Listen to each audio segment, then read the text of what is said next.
Arc 5, Chapter 81, Those Who Filled the Vessel of Greed. A series of witch cult turmoils had transpired in Pristella, the Watergate city. The scars of the battle remained throughout the streets, along with the tragedy that struck its inhabitants. There were numerous functions of the city that had yet to be fully restored, to compensate for the loss of personnel. Those problems still remained, yet the situation was settling down and beginning to move towards the next story. For Natsuki Subaru too, the many problems of the city ached his heart. Nevertheless, as he observed the city after the withdrawal of the witch cult, he felt that he could presume that perhaps he had been able to contribute a little to that conclusion. Although, there are still many unresolved problems. The scars that were left by the Synarch bishops, especially amongst those left by lust and gluttony, were enormous. The inhabitants who had their bodies mutated by the authority of lust, their bodies had been placed in a temporary state of death by Emilia, and were now awaiting the moment to awaken in a shelter deep within the city. And most of the people who had been attacked by the appetite of gluttony, even now, found themselves in an endless sleep. And even their bonds with those who would expect their awakening from the bottom of their heart had been snatched away. Emilia's expression, who had proposed a way of postponing the solution to the problem of the transformed citizens, was painful. Julius's anguish, who had lost his place and was troubled because of the way things ought to be, was beyond imaginable. And there was no need to mention the wounds in the hearts of the city's people, who were the ones most affected. Everybody had been hurt. It was Subaru's duty to do everything he could to heal those wounds. And so, there are still problems I have to take care of. To solve the final unsolved problem, Subaru nodded. Only this was what Subaru had to do. Julius will go with us. I see. Then I can feel more relieved as well. After he'd finished his various discussions, Subaru returned to the conference room and was welcomed by Anastasia. Anastasia was the only one left at the round table in the conference room. The discussion on the main topics had been held there several hours ago. Some of them had already returned to the inn, and others were preparing to leave Pristella. Even without that, it had been a tiring day. There was no need to rest on the hard round table and spend your time in the darkness of the empty shelter. What? And yet, she had stayed here, waiting for someone to arrive. It was not that he had been sure of it, but Subaru too had vaguely thought that she would have been here. After all, right now she should not have felt comfortable anywhere. With this, those who are aiming for the Pleiades Watchtower are Emilia, me and Bearco. In addition to that, if we add Julius and you, there are 5 of us in total. Aren't you making a mistake in the number of participants? After all, there aren't 5 of us. There are 6 of us. It'd be a problem if you forgot my adorable echidna. She unrolled the scarf from around her neck and spread it over the round table whilst making her dance. The white fox scarf was obedient towards her master's harmless game. Just like a doll. She did not just look like it though. I didn't forget. That is why we're 5. As he leaned his back against the door of the conference room, Subaru told that to Anastasia, who was hoisting out her scarf. Hearing those words, Anastasia's smile froze. Her elegant smile vanished as if it had melted, and then she tilted her head slowly, pulling the scarf to her lips, accompanied by a mystified look on her face. Oh, that is weird. How did you know my identity is not that of Anna? Anastasia's tone changed completely, so much that it was clearly noticeable. If you want to hide it, you should do a better act of doing so. Surely, as far as I know, Anastasia is the most rational and realistic of the candidates, but she doesn't have an attitude as lacking in humanity as you do, nor is her way of speaking like that. I have been observing Anna for some time, so I should have been able to imitate her, but it did not work as well as I had thought. You are the second one to notice. The second? Alcun also noticed. He called me a witch. How could he do such a cruel thing? That was quite the fitting term. Subaru felt admiration for Al. Anastasia's echidna and the witch echidna were essentially different, but it was impossible that they were not related. There was no doubt in that. Perhaps it had been Al's insight, something only he could have noticed. He was someone summoned to this other world, just like Subaru. If the power of the Witch of Envy was connected to the otherworld summons, Al could have also been related to the witch. Usually, he would have talked to him more about it, but... Anyway, that doesn't matter now. The most important problem is you, who's hijacked Anastasia's body and tried to make it yours. Saying hijack sounds pretty drastic. At a glimpse, the current situation is bad. That appears to be a fact. But I must say that it is unfortunate that you misinterpret it that way. Seriously, it is painful. That way you make it sound like it's not the case. In actuality, it is not true. Even if you cannot see it, I only borrowed Anna's body. It was inevitable. Had I not done that, it would have been the end for the both of us. After that, I continued to use Anna as a vessel, not out of my free will. It was terribly amicable and familiar, but the essential part was completely vacant. Although her voice was the same, it was clearly different.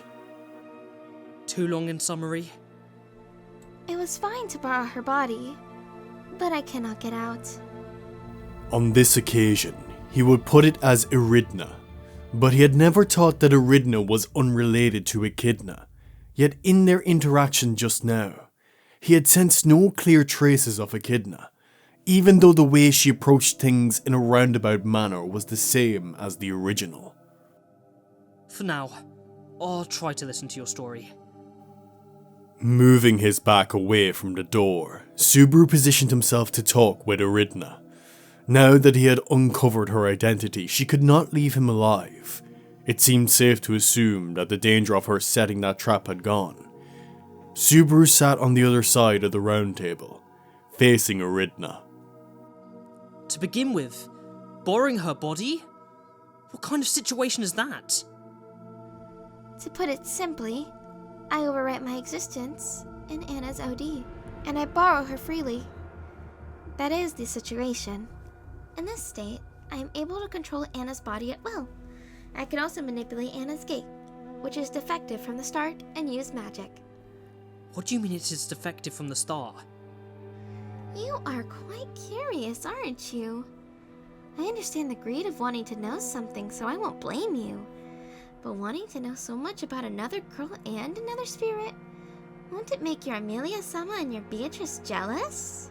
I don't need your concern. Even if they get jealous, they'd be cute anyways, so that's fine. Stop stretching things out, and tell me.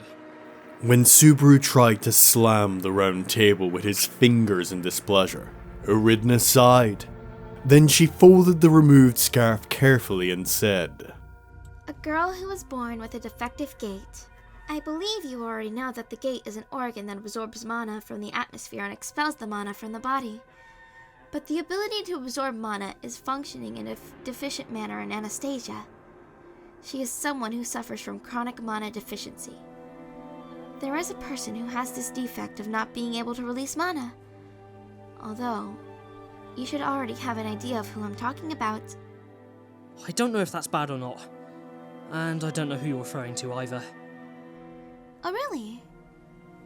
That is unexpected. By the way, the one with the deficiency of not being able to release mana is the descendant of the Sword Saint. Although, in his case, the amount he absorbs is unusual and it adds to his physical ability apparently. So there is no real harm. Reinhard? Subaru raised his eyebrows in surprise at the words of Eridna. But on second thought, he also felt that Reinhard had said something like that somewhere before. Reinhard could not use magic. Only in that aspect was he inferior. But instead, the power of his gate to absorb was strong. Well, even without magic, it's not like he doesn't have ways of attacking from a long distance to begin with. In his case, it wouldn't be surprising if he defeated his opponents with the pressure of his sword, so it doesn't seem like a disadvantage at all. But let's talk about Anastasia. I am not attempting to pull the wool over your eyes, but it is my habit to want to talk about what I know. So, the conversation. Right. It was about Anna's constitution. When it comes to Anna's gate, its function to draw in is underdeveloped and does not function properly. Therefore, she could only use magic by absorbing the mana that was initially in her body. In a situation in which she is exhausted, she would have to use her OD, which is the source of life. I cannot allow her to commit such madness, can I? That's why Anna cannot use magic. But that you can use magic after borrowing her body makes no sense. The fact the mana that originally was in her body was scarce doesn't change. Or is it that you can use minute amounts of mana? Don't be quiet. Answer. I could not save her life in the first place without cutting down her life. I had no choice. However, the discussion between Anna and me on this matter is over. Someone like you, who has nothing to do with it, has no right to say anything about it. You would not wish me to say anything about your contract with Beatrice either, would you? She had hit the mark. Subaru and Beatrice's relationship, along with their contract, belonged only to them. He did not want others to intervene in that, and even if they did, he would reject them. If Anastasia and Eridna claimed the same condition, Subaru could not say anything. That was an absolute connection between the contractor and the spirit, one that must not be disturbed by others. On this occasion, I borrowed her body out of Anna's own will. It was an emergency after all. You know that a Sin Archbishop came to the city hall, right? To drive her away. It was necessary for Alkun and me to use all of our strength. It was necessary to make a decision under pressure. And what's that about you not being able to get out? Yes. That is the current problem. At Subaru's words of concern, Eridna clapped her hands and smiled.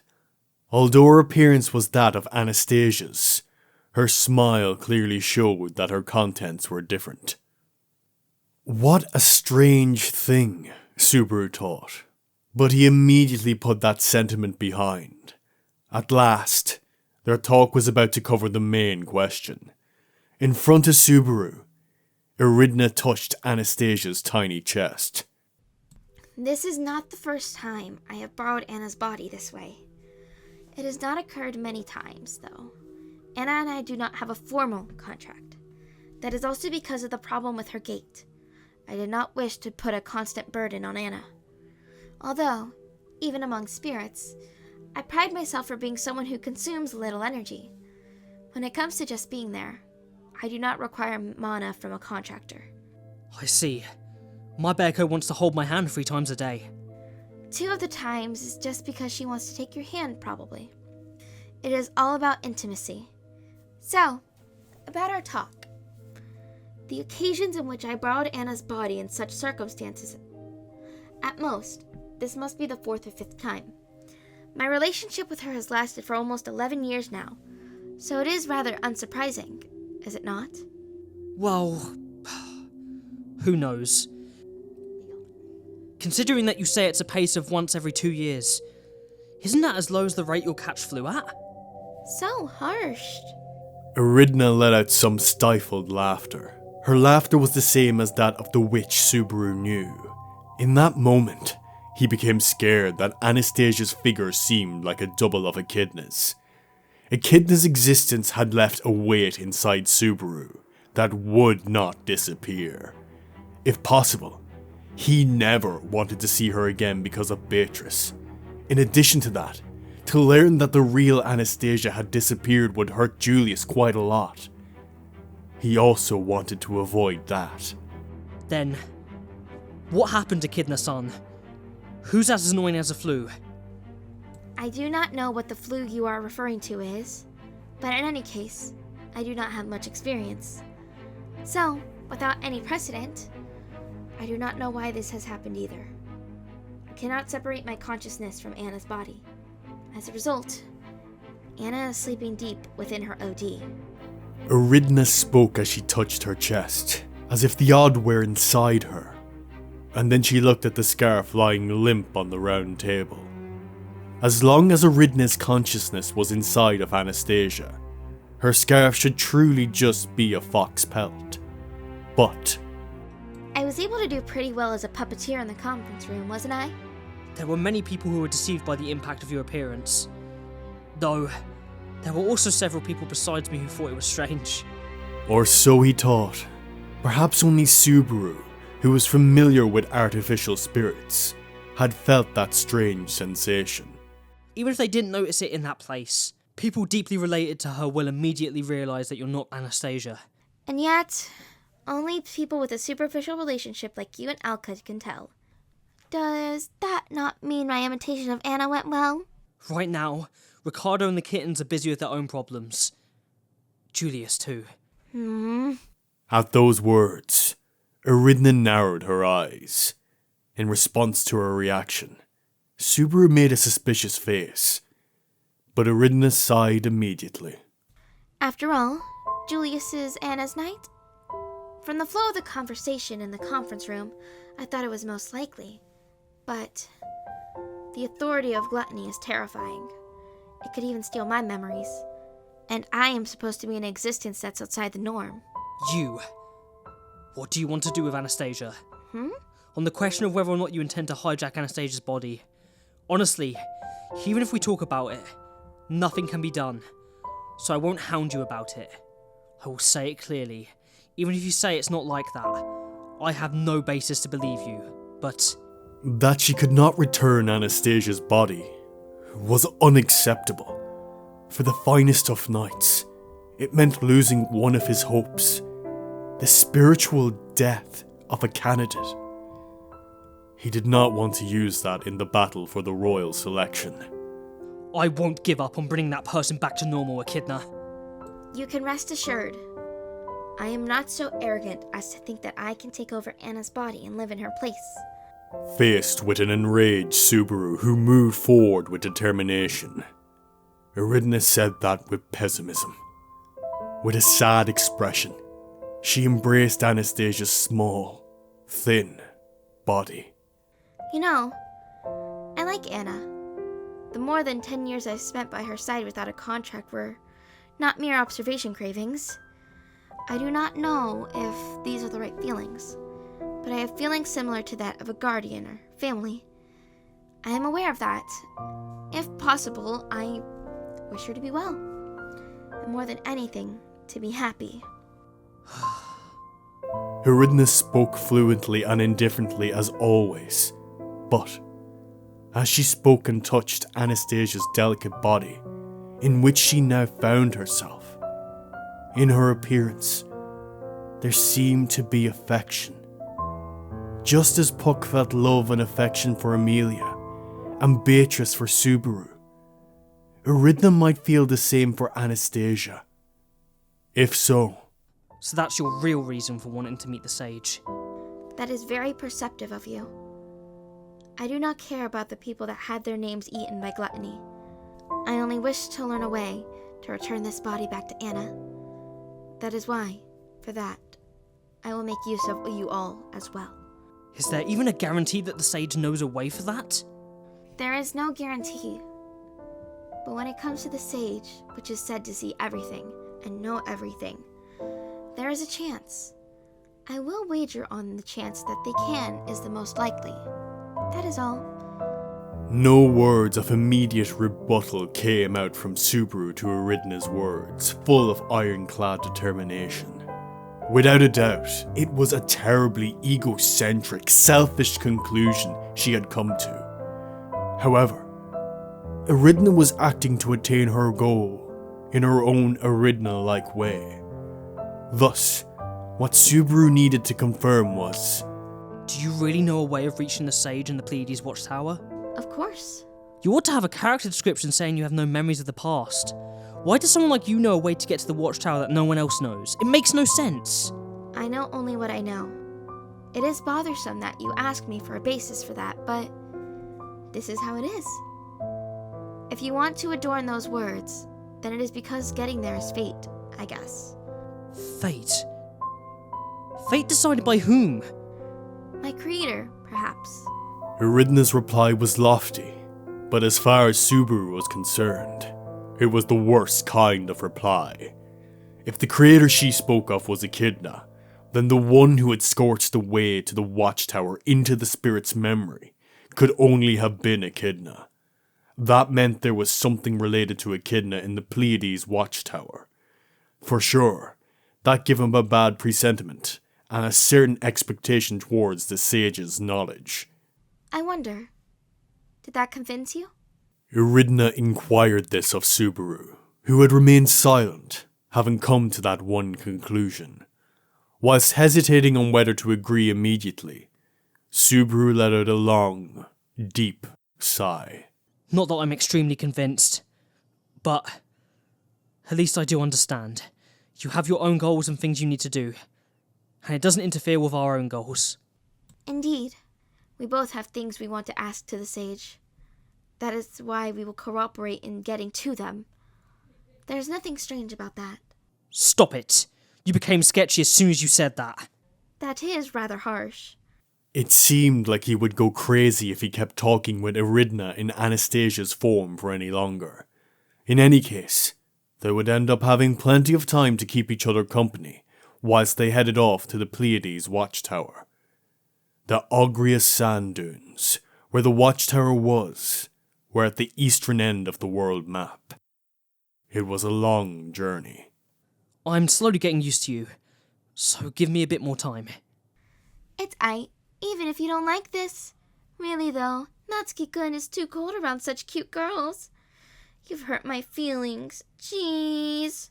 Wrapping the scarf around her neck, Eridna mimicked Anastasia's behaviour. Indeed, it was a performance well done, but... Your intonation of I is wrong. Also, your Kansai dialect is too smooth. Compared with the people that I know from Kararagi, it lacks authenticity. Authenticity? It was an extremely small difference. Eridna rightfully croaked out those words to confirm what Subaru had told her, and eventually let out a sigh as if she had given up. From Subaru's side, there was nothing he needed to confirm to Eridna, and, concerning the return of Anastasia's body back to the owner, that would depend on the sage of the Pleiades Watchtower's attitude. However... Don't tell Julius, or any of the others about the fact you're borrowing Anastasia's body. I don't mind, but Natsuki-kun's request's unexpected. I don't want to cause any unnecessary uproar in this situation that is already enough of a mess. Also, if they find out it really was you, and not Anastasia who proposed this idea, Ricardo and some of the others may oppose it immediately. It will be a bother for me too if we can't go to the Watchtower, albeit the selfishness of it. There was a chance that Ricardo, Mimi and the others would be anxious about Anastasia's body and stop her. In that case, they would be forced to give up their journey to the Watchtower, even if it was an excellent solution to their problem. And that would be a problem for Subaru and his group as well, as they wanted to save the victims of the authorities. It would be great if the victims of gluttony, lust, and of course the issue of you and Anastasia can be solved by the Sage.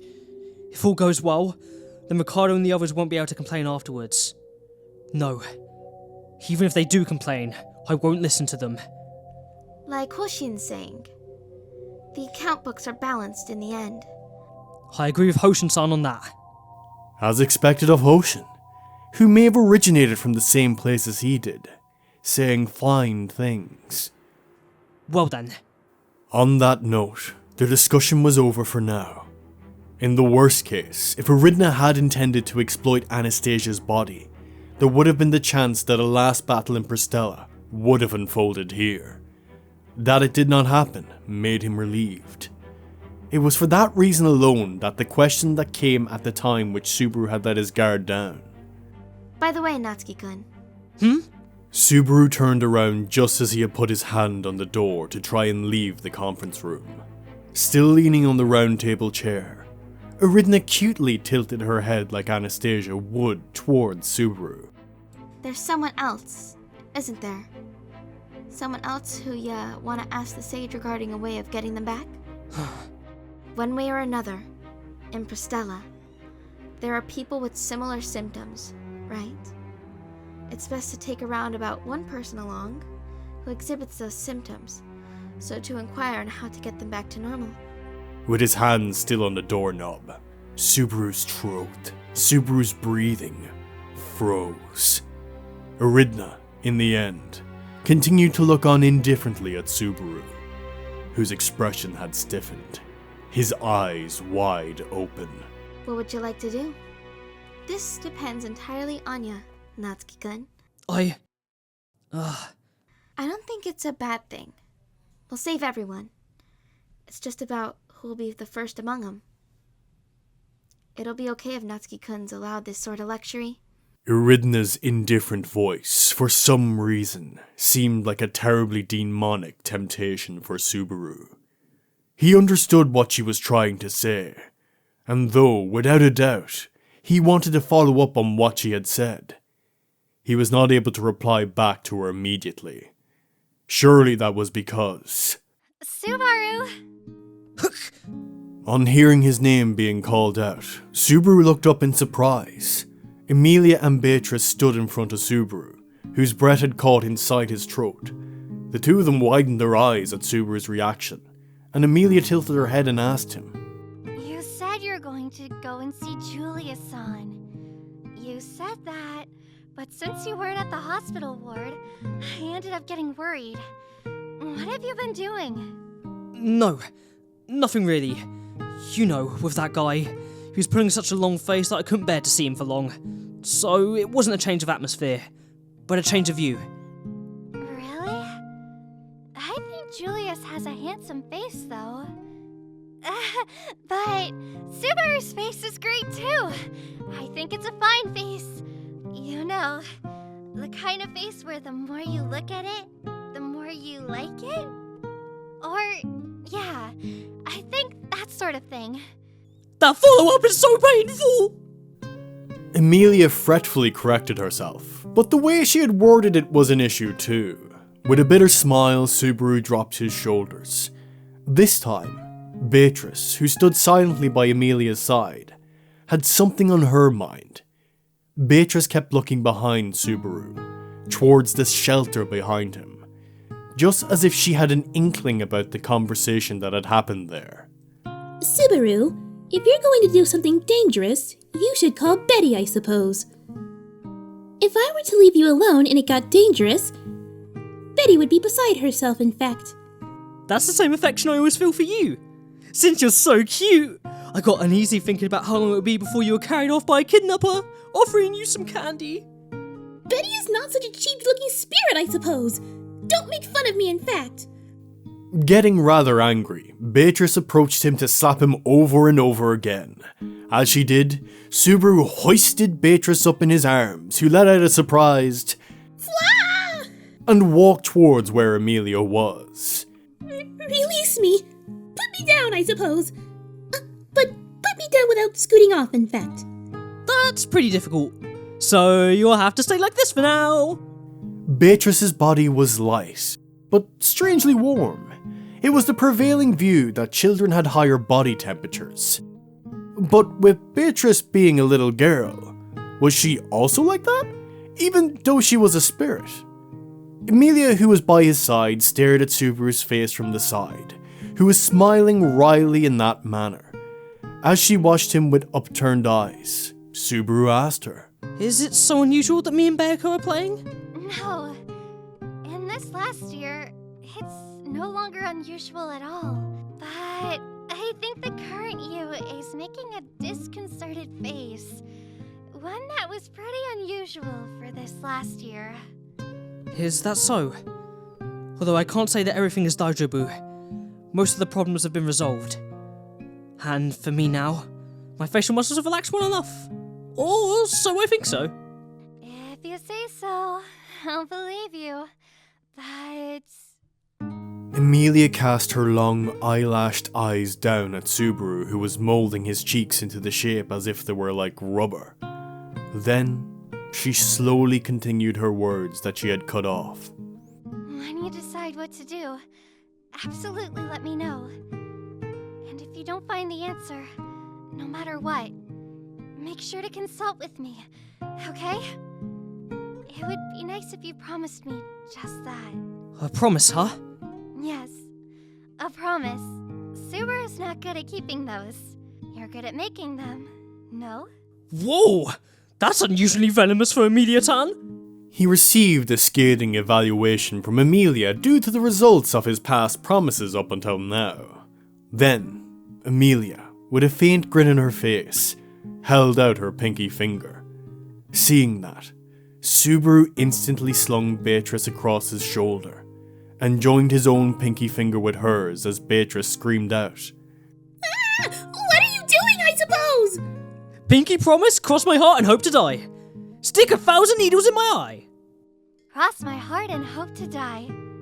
Their fingers separated from each other's. While sticking out her finger, Emilia grinned at Subaru. Subaru, how many needles will be in total for this? Well, I don't think it reaches up to 10,000. In which case, make sure you really don't get up to 10,000 of them, okay? Subaru replied with a curt Yeah. to Emilia's prayer-like words. With that answer, she would feel an absolute sense of security. Such a thing for Emilia would probably be impossible. She had not even planned to make the promise in the first place. That was why her promise now was a warning to Subaru. It'll be okay if Natsuki-kun's allowed this sort of luxury.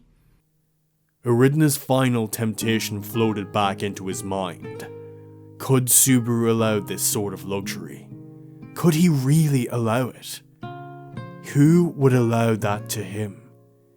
To him, who depended on such things? I will have an answer. By the time I return to the mansion, I definitely will. Even so, that was what one would expect from someone who shared its name with that witch. In truth, taking advantage of the weakest parts in people was her forte. Truly, how odious. You said something right now, I suppose? No. With the way I'm carrying you, I could touch or slap Beako's bum as much as I want. Ah, in fact! Let go of me, I suppose! Put me down, in fact! Slowly and gently, like you were admiring a flower, I suppose! Stop slapping my buttocks while laughing, in fact! With Beatrice kicking up a fuss over his shoulder, Subaru set out after the slender back who had gone up ahead of him. Turning her face back every so often, Emilia seemed like she wished for them to join her. Although he had been blessed, although he had been saved, he thought, marvelling at his own greed. The curtain fell on Natsuki Subaru's battle in the Watergate City. And now, it silently turned to the next story that led to the Tower of Sand.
And that's a wrap for Emilia for Arc 5. Shout out from your girl, Kyles and Giles. I'm gonna go cry. Thank you all so much for letting me be your Emilia. Deuces!